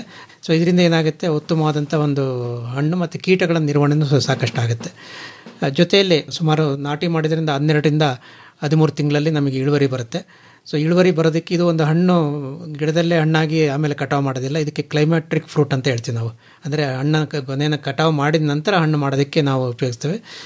ಇದನ್ನು ಕಟಾವು ಮಾಡೋದು ಭಾಳ ಉತ್ತಮ ರೀತಿಯಲ್ಲಿ ಕಟಾವು ಮಾಡಬೇಕಾಗತ್ತೆ. ಒಂದು ಮೇಲೆ ಇಡೀ ಇಟ್ಕೊಳೋದಕ್ಕೆ ಒಂದು 8-10 ಸೆಂಟಿಮೀಟರ್ ಇರುವಂಥ ಸ್ಟಾಕ್ ಅಂತ ಹೇಳ್ತೀವಿ, ದಿಂಡನ್ನು ಭಾಗ ಉಳಿಸ್ಕೊಂಡು ನಾವು ಕತ್ತರಿಸಬೇಕಾಗತ್ತೆ. ಕತ್ತರಿಸಿದ ನಂತರ ಗಿಡದಿಂದ ಕೆಳಗಡೆ ಬೀಳಿಸ್ದಲೇ ನಿಧಾನವಾಗಿ ಅದನ್ನು ಒಂದು ರೀತಿಯಲ್ಲಿ ಕೆಳಗಡೆ ಭೂಮಿಗೆ ತಂದುಬಿಟ್ಟು ಪಾರ್ಶ್ವ ನೆರಳಲ್ಲಿ ಇಟ್ಕೊಳ್ಳೋದ್ರಿಂದ ನಮಗೆ ಉತ್ತಮವಾದಂಥ ಒಂದು ಹಣ್ಣನ್ನು ಪಡೆಯೋದಕ್ಕೆ ಅನುಕೂಲ ಆಗುತ್ತೆ. ಕೊನೆಯದಾಗಿ ಬರುವಂಥ ರೋಗಗಳಲ್ಲಿ ಜಂತುಹುಳುಗಳಿಂದ ಬರುವಂಥ ರೋಗ ಬಹಳ ಮುಖ್ಯವಾದ ರೋಗ. ಸಾಮಾನ್ಯವಾಗಿ ಜಂತುಹುಳುಗಳು ಬೇರನ್ನು ಹಾನಿ ಮಾಡೋದ್ರಿಂದ ಏನಾಗುತ್ತೆ, ಗಿಡಗಳಿಗೆ ಬೇಕಾಗಿರುವಂಥ ಪೋಷಕಾಂಶ ಮತ್ತು ನೀರಿನ ಪ್ರಮಾಣ ಲಭ್ಯತೆ ಆಗುವುದಿಲ್ಲ. ಅದರಿಂದ ಏನಾಗುತ್ತೆ, ಗಿಡಗಳ ಬೆಳವಣಿಗೆ ಕುಂಠಿತ ಆಗುತ್ತೆ. ಸಾಮಾನ್ಯವಾಗಿ ಯಾವುದೇ ಒಂದು ಬೆಳೆಯನ್ನು ನೀವು ತಗೊಂಡ್ರೆ ನೆಮೆಟೋಡ್ ಅಫೆಕ್ಟೆಡ್ ಪ್ಲಾಂಟ್ಸ್ ಏನಾಗ್ತವೆ, ಗಿಡಗಳು ಕುಬ್ಜವಾಗಿರ್ತವೆ, ಎತ್ತರ ಬೆಳೆಯಲ್ಲ, ತುಂಡವಾಗಿರ್ತವೆ. ಮತ್ತು ಉತ್ಪತ್ತಿಯಾಗುವಂಥ ಎಲೆಗಳ ಸಂಖ್ಯೆ ಕಡಿಮೆ ಆಗ್ತಾ ಬರ್ತವೆ, ಎಲೆಗಳ ಗಾತ್ರಗಳು ಕೂಡ ಕಡಿಮೆ ಆಗ್ತಾ ಬರ್ತದೆ. ಇದು ಸಾಮಾನ್ಯವಾಗಿ ನಮಗೆ ಕಾಣಿಸುವಂಥ ಲಕ್ಷಣ. ಆ ರೀತಿ ಕಂಡಂಥ ಗಿಡಗಳನ್ನ ಬೇರುಗಳನ್ನ ಕಿತ್ತು ಪರೀಕ್ಷೆ ಮಾಡಿದಾಗ ಬಾಳೆನಲ್ಲಿ ಸಾಮಾನ್ಯವಾಗಿ ಬರೋಯಿಂಗ್ ನೆಮೆಟೋಡ್ಸ್ ಅಂತ ಹೇಳ್ತೀವಿ. ಇದರಿಂದಾಗಿ ಏನಾಗುತ್ತೆ, ಬೇರುಗಳೆಲ್ಲ ಟೊಳ್ಳಾಗಿರ್ತವೆ ಮತ್ತು ಬೇರುಗಳೆಲ್ಲ ಕಪ್ಪು ಬಣ್ಣಕ್ಕೆ ತಿರುಗಿ ಎಲ್ಲ ಒಣಗೋಗಿರ್ತವೆ. ಅದರಿಂದ ಏನಾಗುತ್ತೆ, ನಿಮಗೆ ಸಾಮಾನ್ಯವಾಗಿ ಜಂತುಹುಳುಗಳಿಂದ ಹಾನಿಗಳಾದಂಥ ಗಿಡಗಳು ಬಿದ್ದೋಗ್ತವೆ. ಯಾಕೆಂದರೆ ಬೇರುಗಳೆಲ್ಲ ಹಾನಿಯಾಗಿರೋದ್ರಿಂದ ಅವು ಬೇಗ ಗಾಳಿಗೆ ಮತ್ತು ಮಳೆಗೆ ಬಿದ್ದೋಗುವಂಥ ಚಾನ್ಸಸ್ ಜಾಸ್ತಿ ಇರ್ತದೆ. ಅದಕ್ಕೆ ನಾವು ಟಾಪ್ಲಿಂಗ್ ಡಿಸೀಸ್ ಅಂತಲೂ ಕೂಡ ಈ ರೋಗನ ನಾವು ಕರಿತೀವಿ. ಮತ್ತು ಇವುಗಳ ನಿರ್ವಹಣೆ ವಿಷಯಕ್ಕೆ ಬಂತು ಅಂದರೆ ಇಲ್ಲೂ ಕೂಡ ಅಷ್ಟೇ, ನಾವು ನೆಮೆಟೋಡ್ಸ್ ಇರುವಂಥ ಹೊಲದಿಂದ ಯಾವುದೇ ಕಾರಣಕ್ಕೂ ಕಂದುಗಳನ್ನ ತರಲಿಕ್ಕೆ ಹೋಗಬೇಡಿ. ತಂದಂಥ ಕಂದುಗಳನ್ನ ಆದಷ್ಟು ನೋಡಿ ಉತ್ತಮವಾದವನ್ನು ಆಯ್ಕೆ ಮಾಡ್ಕೊಳ್ಬೇಕಾಗತ್ತೆ ಸಾವರಿ. ಮತ್ತು ನಾಟಿ ಮಾಡಲಿಕ್ಕಿಂತ ಮೊದಲು ಸಾಧ್ಯ ಆದಷ್ಟು ಮಟ್ಟಿಗೆ ಸೆಣಬನ್ನು ಬೆಳೆದು ಅಲ್ಲೇ ಮಣ್ಣಿಗೆ ಸೇರಿಸುವಂಥ ಅಭ್ಯಾಸವನ್ನು ಮಾಡಿಕೊಳ್ಳಿ. ಮತ್ತು ಇನ್ನೊಂದು, ಕಂದುಗಳನ್ನ ನಾವು ಇಲ್ಲೂ ಕೂಡ ನಾವು ಉಪಚರಿಸಬೇಕಾಗತ್ತೆ. ಕಂದುಗಳನ್ನ ಸಾಮಾನ್ಯವಾಗಿ ನಾವು ಜೇಡಿ ಮಣ್ಣಿನ ರಾಡಿ ಅಥವಾ ಸಗಣಿ ರಾಡಿನಲ್ಲಿ ಹದ್ದಿ ನಂತರ ಅದಕ್ಕೆ ನಾವು 4-8 ಗ್ರ್ಯಾನ್ಯೂಲ್ಸ್ನ ಹಾಕ್ಲಿಕ್ಕೆ ಹೇಳ್ತಿದ್ದೋ. 4-8 ಗ್ರ್ಯಾನ್ಯೂಲ್ಸ್ ಬದಲು ಇತ್ತೀಚಿನ ದಿನಗಳಲ್ಲಿ ನಾವು ನಿಮಿಡ್ಸ್ ಕೂಡ ಬಳಸ್ಕೋಬೋದು. ಹೊಸ ಜಂತುಹುಳು ನಾಶಕವಾದಂಥ ನಿಮಿಡ್ಸ್ ಕೂಡ ಬಳಸ್ಕೋಬೋದು. ಸಾಧ್ಯ ಆದಷ್ಟು ಮಟ್ಟಿಗೆ ಬಾಳೆ ಮಧ್ಯದಲ್ಲಿ ಚೆಂಡು ಹೂವನ್ನು ಅಂತರ್ಬೆಳೆಯಾಗಿ ಬೆಳೀಲಿಕ್ಕೆ ಅಭ್ಯಾಸ ಮಾಡ್ಕೊಳ್ಳಿ. ಯಾಕೆಂದರೆ ಚೆಂಡು ಈ ಜಂತುಹುಳುಗಳ ಸಂಖ್ಯೆಯನ್ನು ಕಡಿಮೆ ಮಾಡುತ್ತದೆ. ಆ್ಯಂಟಗೋನಿಸ್ಟಿಕ್ ಕ್ರಾಪ್ ಅಂತ ಹೇಳ್ತೀವಿ ನಾವು. ಇದನ್ನು ಸಪ್ರೆಸ್ ಮಾಡ್ತದೆ, ಜಂತುಹುಳುಗಳನ್ನ ಸಾಯಿಸಲಿಕ್ಕೆ ಸಹಕಾರಿಯಾಗಿರುವಂಥ ಬೆಳೆ. ಆದ್ದರಿಂದ ಚೆಂಡು ಹೂವನ್ನು ಅಂತರ್ಬೆಳೆಯಾಗಿ ಸಾಧ್ಯ ಆದಷ್ಟು ಬೆಳೀರಿ. ಮತ್ತು ಇಲ್ಲಿ ನಾವು ಜಂತುಹುಳು ನಾಶಕವಾಗಿ ಜೈವಿಕ ಶಿಲೀಂಧ್ರವಾದಂಥ ಪ್ಯಾಸಿಲೋಮೈಸಿಸ್ ಲಿಯಾಸಿನಸ್ ಅಂತ ಒಂದು ಸಿಗುತ್ತೆ. ನಮ್ಮ ಸಂಸ್ಥೆಯಲ್ಲೂ ಸಿಗುತ್ತೆ. ನಮ್ಮ ತೋಟಗಾರಿಕಾ ಮಹಾವಿದ್ಯಾಲಯಕ್ಕೆ ಬಂದರೆ ಪ್ಯಾಸಿಲೋಮೈಸಿಸ್ ಸಿಗುತ್ತೆ. ಅದನ್ನು ಕೂಡ ನೀವು ಸಾವಯವ ಗೊಬ್ಬರಗಳ ಜೊತೆ ಪುಷ್ಟೀಕರಿಸಿ ಮಣ್ಣಿಗೆ ಸೇರಿಸೋದ್ರಿಂದ ನಾವು ಪ್ರಾರಂಭಿಕ ಹಂತದಲ್ಲೇ ಜಂತುಹುಳುಗಳ ನಿರ್ವಹಣೆ ಮಾಡ್ಬೋದು. ಇನ್ನು ರಾಸಾಯನಿಕಗಳ ವಿಷಯಕ್ಕೆ ಬಂದರೆ ಫ್ಲೂಪೈರಾಮ್ ಅಂತ ಸಿಗುತ್ತೆ, ವೆಲಮ್ ಪ್ರೈಮ್ ಅನ್ನೋ ಹೆಸರಿನಲ್ಲಿ. ಮತ್ತೊಂದು ಫ್ಲೂಯೆನ್ ಸಲ್ಫೋನ್ ಅಂತ ಸಿಗುತ್ತೆ, ನಿಮಿಡ್ಸ್ ಅಂತ. ಇವೆರಡು ಜಂತುಹುಳು ನಾಶಕಗಳನ್ನ ನಾವು ಮಣ್ಣಿಗೆ ಸೇರಿಸೋದ್ರಿಂದ ಜಂತುಹುಳುಗಳನ್ನ ನಾವು ಸಮರ್ಪಕವಾಗಿ ನಿರ್ವಹಣೆ ಮಾಡ್ಬೋದು. ಬಾಳೆ ನಾನು ಆಗಲೇ ಹೇಳಿದಾಗೆ ನಾಟಿ ಮಾಡಿದ 12ರಿಂದ 13 ತಿಂಗಳಲ್ಲಿ ಕಟಾವು ಬರುತ್ತೆ. ತಳಿಗಳಿಗೆ ಅನುಕೂಲವಾಗಿ ಇಳುವರಿನ ನಾವು ಈ ರೀತಿ ಹೇಳ್ಬೋದು. ಪಚ್ಚಬಾಳೆ ಅಥವಾ ರೋಬಸ್ಟ ಅಂತ ಹೇಳ್ತೀವಿ, 30ರಿಂದ 40 ಟನ್ ಇಳುವರಿ ಬರುತ್ತೆ. ಅದೇ ಇತರೆ ತಳಿಗಳು 20ರಿಂದ 30 ಟನ್ನು ಬರ್ತಾ ಇದೆ. ಏಲಕ್ಕಿ ಬೆಳೆ ಆದರೆ ನಮಗೆ ಇನ್ನೂ ಕಡಿಮೆ ಆಗುತ್ತೆ. ಆದರೆ ಮಾರುಕಟ್ಟೆಯಲ್ಲಿ ಅದಕ್ಕೆ ಹೆಚ್ಚಿನ ಬೆಲೆ ಇರೋದ್ರಿಂದ ರೈತರಿಗೆ ಒಳ್ಳೆಯ ಅನುಕೂಲ ಆಗುತ್ತೆ. ಈ ಥರ ಕೊನೆ ಕಟಾವು ಮಾಡಿದ ನಂತರ ತಾಯಿ ಗಿಡಗಳನ್ನು ನಾವು ಒಂದೇ ಸಾರಿ ನಾವು ಕತ್ತರಿಸಬಾರ್ದು. ಹಂತವಾಗಿ 15ರಿಂದ 20 ದಿವಸಗಳ ಹಂತದಲ್ಲಿ 2-3 ಸಾರಿ ನಾವು ಹಂತವಾಗಿ ಕತ್ತರಿಸೋದು ಒಳ್ಳೆಯದು. ಇದಕ್ಕೆ ಮೆಟಾಕಿಂಗ್ ಅಂತೇಳಿ ಇಂಗ್ಲೀಷಲ್ಲಿ ಹೇಳ್ತಾರೆ. ಇದರಿಂದ ಏನಾಗುತ್ತೆ ಅಂದರೆ ಅದರಲ್ಲಿರೋ ತಾಯಿ ಗಿಡದಲ್ಲಿರುವಂಥ ಪೋಷಕಾಂಶಗಳು ಪಕ್ಕದಲ್ಲಿ ಬೆಳೆಯುವಂಥ ಮರಿಗಳಿಗೆ ಅದನ್ನು ಹೀರ್ಕೊಂಡು ಅದಕ್ಕೆ ಒಂದು ಉತ್ತಮವಾದಂಥ ಒಂದು ಬೆಳವಣಿಗೆ ಆಗುತ್ತೆ. ಈ ರೀತಿ ನಾವು ಮೊದಲೇ ಹೇಳಿದಾಗೆ ಬಾಳೆಯಲ್ಲಿ ಮುಖ್ಯವಾಗಿ ಒಂದು ಮುಖ್ಯ ಬೆಳೆ, 2 ಕೂಳೆ ಬೆಳೆಯಾಗಿ ಈ ರೀತಿ ಬೆಳೀತಾರೆ. ಸೊ ಕೂಳೆ ಬೆಳೆನ ನಾನು ಹೇಳಿದಾಗೆ ಗೊನೆ ಬಿಟ್ಟಾಗ ಒಂದು ಮರಿ ಏನು ಬಿಟ್ಟಿರ್ತೀವಿ ಅದನ್ನು ನಾವು ಮೊದಲನೇ ಕೂಳೆ ಬೆಳೆ ಅಂತ ಹೇಳ್ಬೋದು.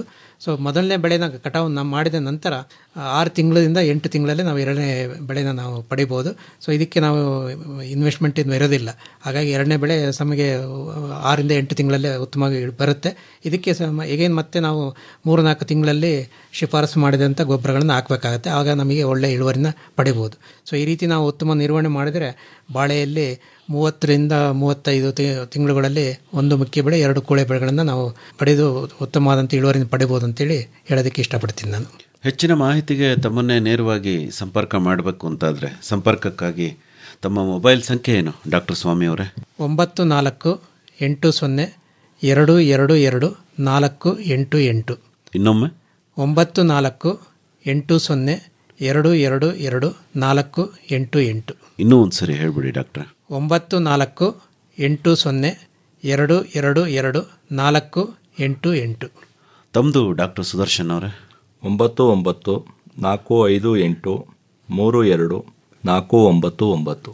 ಇನ್ನೊಮ್ಮೆ ಹೇಳ್ತೀರಾ? 9948322499. ಇನ್ನೂ ಒಂದು ಸರಿ ಹೇಳ್ಬಿಡಿ. 9948322499. ಒಳ್ಳೆಯದು ಡಾಕ್ಟರ್ ಸುದರ್ಶನ್ ಅವರೇ ಹಾಗೂ ಡಾಕ್ಟರ್ GSK ಸ್ವಾಮಿ ಅವರೇ, ಈವರೆಗೂ ಬಾಳೆ ಬೆಳೆಯ ಉತ್ಪಾದನಾ ತಾಂತ್ರಿಕತೆಗಳಿಗೆ ಸಂಬಂಧಪಟ್ಟಂತೆ ಬಹಳ ಉಪಯುಕ್ತವಾದ ಮಾಹಿತಿ ನೀಡಿದ್ರಿ. ವಂದನೆಗಳು. ನಮಸ್ಕಾರ. ನಮಸ್ಕಾರ. ಹಣ್ಣುಗಳ ಬೆಳೆದಾಗ ಸುಸ್ಥಿರವು ಆದಾಯ, ಸಾಲ ಶೂಲಕ್ಕೆ ಹೇಳು ನಗು ನಗುತ್ತ ವಿದಾಯ. ಆಹಾ ಹಣ್ಣು ತಿನ್ನೋಣ ಬನ್ನಿರೋ, ನಾವೆಲ್ಲರೂ ಹಣ್ಣು ತಿನ್ನೋಣ ಬನ್ನಿರೋ. ಬಾಳೆ ಬೆಳೆ ಉತ್ಪಾದನಾ ತಾಂತ್ರಿಕತೆಗಳನ್ನು ಕುರಿತ ಸಂವಾದವನ್ನು ಕೇಳಿದಿರಿ. ಭಾಗವಹಿಸಿದ್ದವರು ತೋಟಗಾರಿಕೆ ಮಹಾವಿದ್ಯಾಲಯದ ಪ್ರಾಧ್ಯಾಪಕರಾದ ಡಾಕ್ಟರ್ ಜಿಎಸ್ಕೆ ಸ್ವಾಮಿ ಹಾಗೂ ಸಹಾಯಕ ಪ್ರಾಧ್ಯಾಪಕರಾದ ಡಾಕ್ಟರ್ ಜಿಕೆ ಸುದರ್ಶನ್. ನಮ್ಮ ಮುಂದಿನ ಕಾರ್ಯಕ್ರಮದಲ್ಲಿ ಚಾಮರಾಜನಗರ ಜಿಲ್ಲಾ ತೋಟಗಾರಿಕಾ ಉಪನಿರ್ದೇಶಕರಾದ ಬಿಎಲ್ ಶಿವಪ್ರಸಾದ್ ಹಾಗೂ ಮೈಸೂರಿನ ತೋಟಗಾರಿಕೆ ಮಹಾವಿದ್ಯಾಲಯದ ಸಹಾಯಕ ಪ್ರಾಧ್ಯಾಪಕರಾದ ಡಾಕ್ಟರ್ ಆರ್ ಸಿದ್ದಪ್ಪ ಅವರೊಂದಿಗೆ ಅರಿಶಿಣ ಉತ್ಪಾದನಾ ತಾಂತ್ರಿಕತೆಗಳನ್ನು ಕುರಿತ ಸಂವಾದವಿದೆ. ಮತ್ತೆ ಮುಂದಿನ ಕಾರ್ಯಕ್ರಮದಲ್ಲಿ ಭೇಟಿಯಾಗೋಣ. ನಮಸ್ಕಾರ. ಹಣ್ಣು ತಿನ್ನೋಣ ಬನ್ನಿರೋ, ನಾವೆಲ್ಲರೂ ಹಣ್ಣು ತಿನ್ನೋಣ ಬನ್ನಿರೋ. ಹಣ್ಣು ಹೊನ್ನು ತೋಟಗಾರಿಕಾ ಬೆಳೆಗಳ ಸಮಗ್ರ ಬೇಸಾಯ ವಿಧಾನ ಕುರಿತ ಬಾನುಲಿ ಸರಣಿ ಆಲಿಸಿದಿರಿ. ಶ್ರಮವಿಲ್ಲದ ದುಡಿಮೆ, ಹಣದ ಖರ್ಚಂತೂ ಬಲು ಕಡಿಮೆ. ಇಳೆಗೆ ಹಸುರಿನ ಹೊದಿಕೆ ಜಲವಂತೂ ಮಿತ ಬಳಕೆ ಹಣ್ಣು. ಸಹಯೋಗ ಮೈಸೂರು ಜಿಲ್ಲಾ ತೋಟಗಾರಿಕಾ ಇಲಾಖೆ ಹಾಗೂ ತೋಟಗಾರಿಕಾ ಮಹಾವಿದ್ಯಾಲಯ. ತಿನ್ನೋಣ ಬನ್ನಿರೋ. ಶೀರ್ಷಿಕೆ ಗೀತ ರಚನೆ